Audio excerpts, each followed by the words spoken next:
Welcome all. তোমরা দেখছো তোমাদের প্রিয় চ্যানেল জাস্ট ওয়ান স্টেপ। আজ আলোচনা করব ডব্লিউবি, জিএনএম এবং এএনএম যে নার্সিং এক্সাম 2025 সম্পর্কে।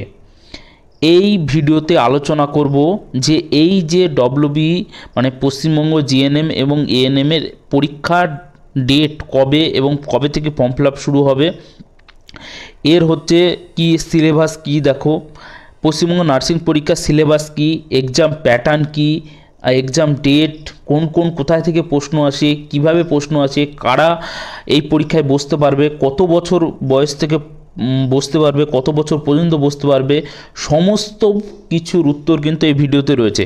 তাই ভিডিওটি স্কিপ করো না, প্রথম থেকে শেষ পর্যন্ত দেখো। আর আমার চ্যানেলে যদি নতুন এসে থাকো তাহলে অবশ্যই চ্যানেলটিকে সাবস্ক্রাইব করে রাখো এবং বেল আইকনটি প্রেস করে রাখো। চলো তাহলে শুরু করি ভিডিওটি, আর অবশ্যই কিন্তু বন্ধুদের সাথে শেয়ার করো। দেখো, পশ্চিমবঙ্গ এএনএম মানে হচ্ছে অক্সিলারি নার্সিং অ্যান্ড মিড ওয়াইফারি, ঠিক আছে, এবং হচ্ছে জিএনএম মানে হচ্ছে জেনারেল নার্সিং অ্যান্ড মিড ওয়াইফারি, অর্থাৎ পরীক্ষার সিলেবাস এবং বিস্তারিত তথ্য। দেখো পরীক্ষার সিলেবাস, এই পরীক্ষাগুলি Paschimbanga joint entrance examination board মানে ডব্লিউবি জেইবি দ্বারা কিন্তু পরিচালিত হয়। জিএনএম কোর্সের জন্য যোগ্যতা, অর্থাৎ কি কি যোগ্যতা লাগে আমরা কিন্তু দেখে নেব। অবশ্য আবারও বলছি, ভিডিওটা কিন্তু প্রথম থেকে শেষ পর্যন্ত দেখো, মনোযোগ সহকারে দেখো। দেখো জিএনএম কোর্সের জন্য যোগ্যতা, শিক্ষাগত যোগ্যতা কি কি দরকার। দেখো ন্যূনতম শিক্ষাগত যোগ্যতা হচ্ছে উচ্চ মাধ্যমিক পাস মানে 10+2 বা সমমানের যে কোনো পরীক্ষা। মানে কেউ যদি বিএসসি পাশ করে আসে সেও কিন্তু পরীক্ষা দিতে পারবে। এবার দেখো বিষয়, অর্থাৎ কোন কোন বিষয়গুলো ছাত্রদের কিন্তু থাকা আবশ্যিক, সেটা হচ্ছে যে কোনো শাখায়, অর্থাৎ সায়েন্স, আর্টস, কমার্স মানে তিনটে শাখা থেকে, মানে উচ্চ মাধ্যমিকে যারা সায়েন্স নিয়ে পড়েছে তারাও এই জিএনএম পরীক্ষাটা দিতে পারবে, আর্টস নিয়ে পড়েছে তারাও জিএনএম দিতে পারবে, এবং হচ্ছে কমার্স নিয়ে পড়েছে তারাও কিন্তু এই জিএনএম পরীক্ষাটা দিতে পারবে, এবং কি অবশ্য উত্তীর্ণ হতে হবে মানে পাস করতে হবে। তারপরে দেখো ন্যূনতম নম্বর, তাহলে কিন্তু একটা নির্দিষ্ট নাম্বার আছে, শুধু পাস করলেই হবে না যে আমি পাস করলাম তাহলেই কিন্তু আমি ফর্ম ফিল আপটা করতে পারবো, পরীক্ষায় বসতে পারবো, তা নয়। তাদের কিন্তু একটা ন্যূনতম পার্সেন্টেজ নাম্বার থাকতে হবে। সেটা হচ্ছে জেনারেল প্রার্থীদের জন্য অন্ততপক্ষে 40% নম্বর থাকতে হবে। কত? মাত্র 40% কিন্তু নাম্বার তোমাদের কিন্তু থাকতে হবে। তারপরে দেখো বয়স সীমা, অর্থাৎ কত বছর বয়স থেকে দিতে পারবে। দেখো ন্যূনতম বয়স হচ্ছে 17 বছর। কত? ন্যূনতম বছর কিন্তু 17 বছর। অনেকজনে আছে যে 17 বছরে এইচএস পাস করে ফেলে, বা অনেকজন দেখা যায় 17.5-তে পাস করে, তারাও কিন্তু এই পরীক্ষা দিতে পারবে। অর্থাৎ ন্যূনতম বছর কিন্তু 17 হতে হবে, 17 কম হলে কিন্তু সে দিতে পারবে না। এবং সর্বোচ্চ বয়স 35। তাহলে সর্বোচ্চ বয়স মানে সব থেকে বেশি বয়স যে দিতে পারবে সে তো 35 বছর পর্যন্ত দিতে পারবে। আর সুস্থতা মানে প্রাথমিক মানে প্রার্থীকে মানে ক্যান্ডিডেটকে মানে ছাত্রদেরকে, স্টুডেন্টদেরকে কিন্তু অবশ্যই শারীরিক এবং মানসিকভাবে সুস্থ হতে হবে।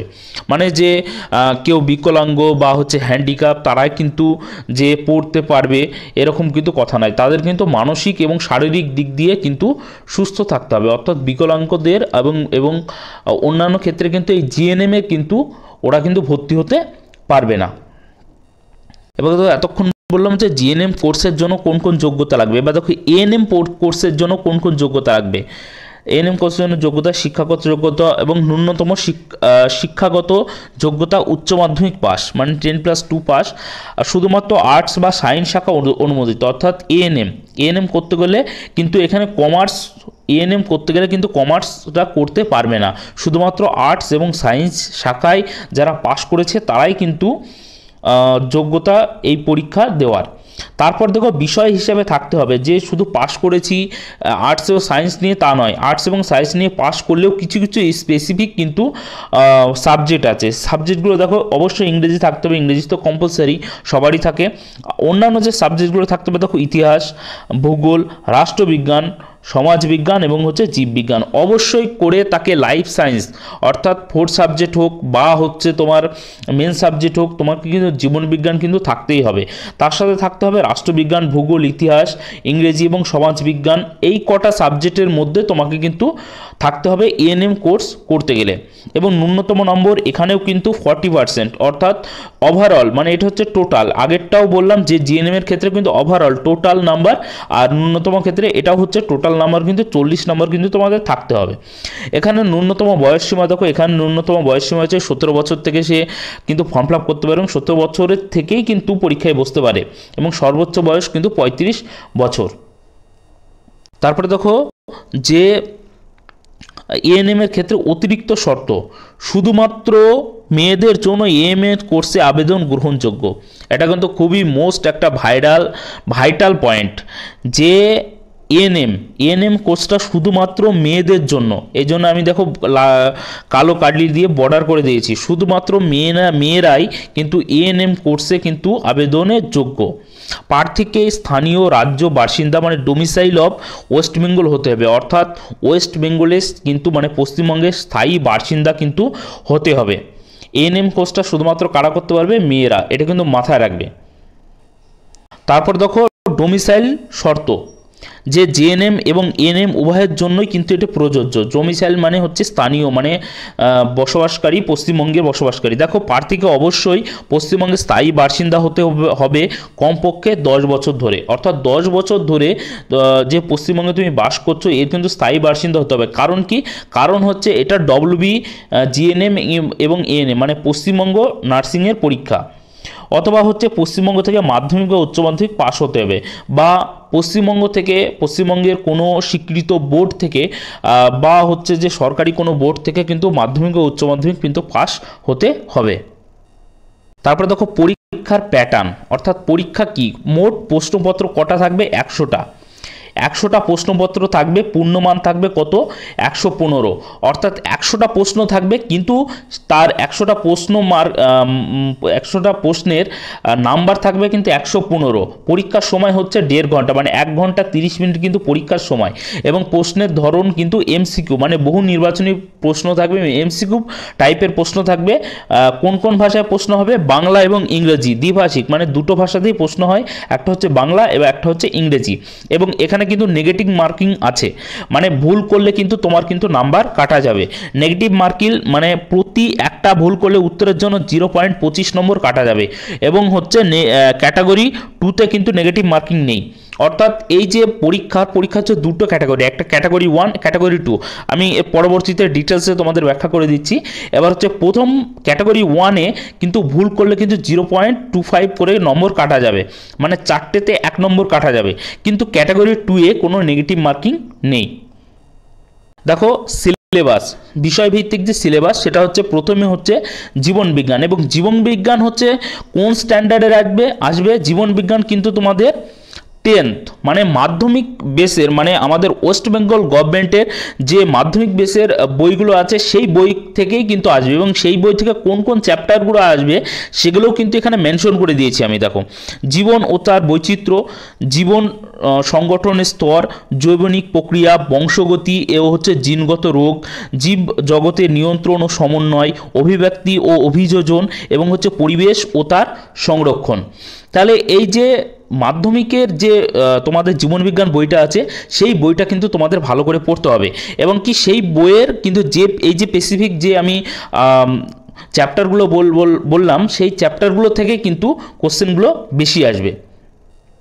তারপরে দেখো ভৌত বিজ্ঞান বা ফিজিক্যাল সায়েন্সও আসবে কিন্তু 10th স্ট্যান্ডার্ডের, মানে মাধ্যমিক বেসিকে আসবে।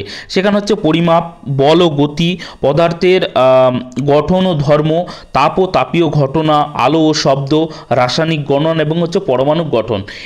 এই কটা চ্যাপ্টার কিন্তু ভৌত বিজ্ঞান বা ফিজিক্যাল সায়েন্স থেকে কিন্তু আসবে। তারপরে দেখো ইংরেজি হচ্ছে বেসিক ইংলিশ আসবে, কিন্তু এই যে বেসিক ইংলিশটা আসবে এটা কিন্তু মাধ্যমিক বেসিকে নয়, এটা কিন্তু আসবে হচ্ছে 10+2 মানে 12 ক্লাস, মানে উচ্চ মাধ্যমিকের কিন্তু বেসিকে কিন্তু এই ইংরেজিটা আসবে। দেখো ইংরেজির মধ্যে হচ্ছে article, preposition, phrasal verbs, voice and narration, change, synonym, antonym, one word substitution, entrance completion, spotting errors, idiom phrase, spelling test এবং হচ্ছে সেন্টেন্স ইমপ্রুভমেন্ট, এগুলো কিন্তু তোমাদের আসবে। যারা কম্পিটিটিভ পরীক্ষা দাও বা প্রতিযোগিতামূলক পরীক্ষা দাও তোমরা জানো যে ইংরেজি কিন্তু সেটা 10+2 হোক বা মাধ্যমিক বেসিকে হোক এইগুলোই কিন্তু ম্যাক্সিমাম ক্ষেত্রে আসে। তারপরে দেখো অঙ্ক বা ম্যাথামেটিক্স কোন লেভেলের আসবে?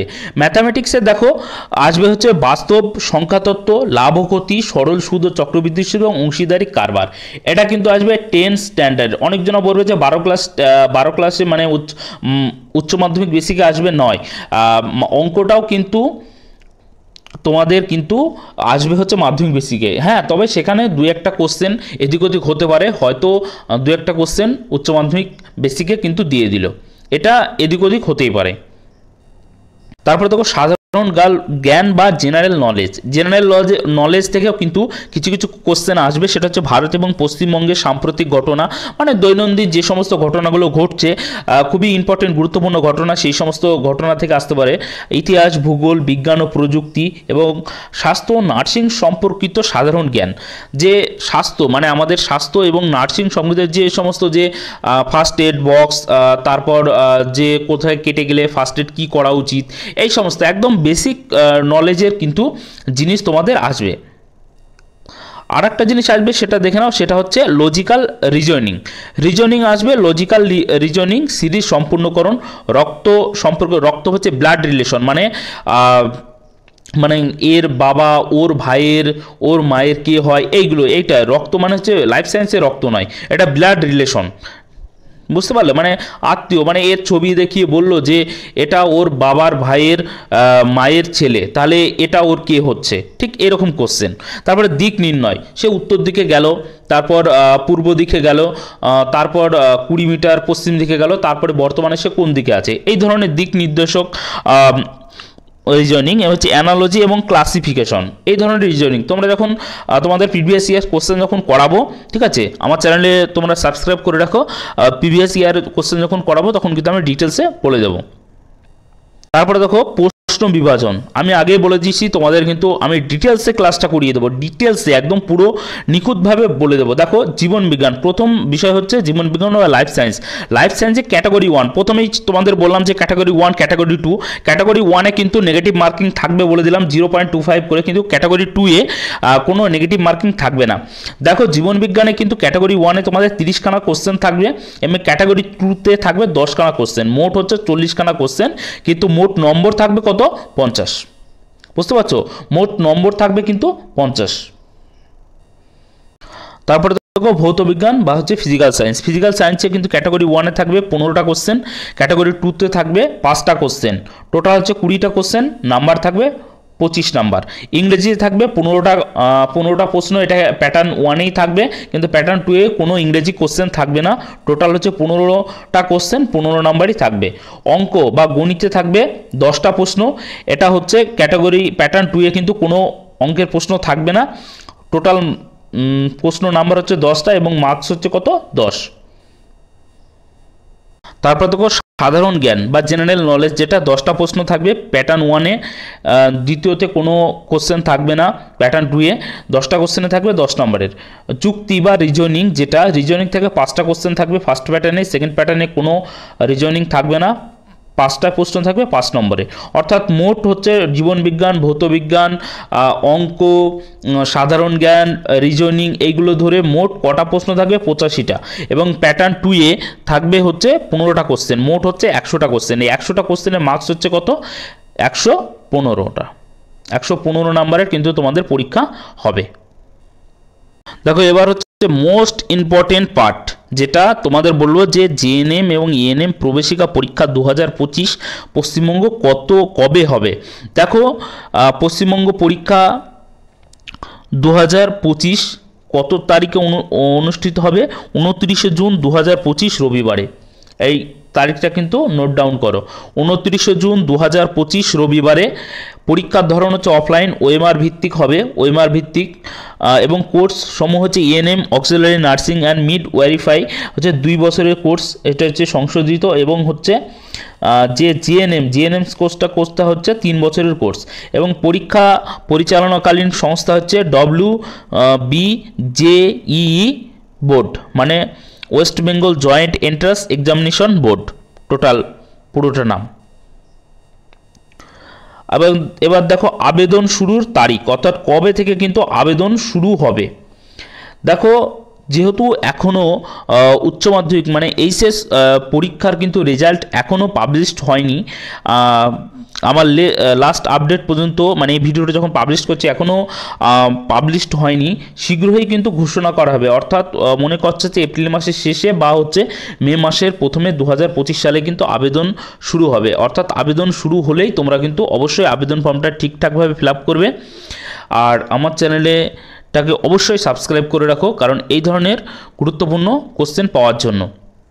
আর পরবর্তীতে আমি প্রিভিয়াস ইয়ার কোর্সের নিয়ে কিন্তু আলোচনা করব। ভিডিওটা তোমাদের কেমন লাগলো অবশ্যই আমাকে কমেন্ট করে জানাও, ভিডিওটিকে লাইক করো, আর আমার চ্যানেল নতুন এসে থাকলে অবশ্যই সাবস্ক্রাইব করে রাখো, বেল আইকনটি প্রেস করে রাখো অবশ্যই করে, আর ভিডিওটা বন্ধুদের সাথে শেয়ার করো। জয় হিন্দ, জয় ভারত।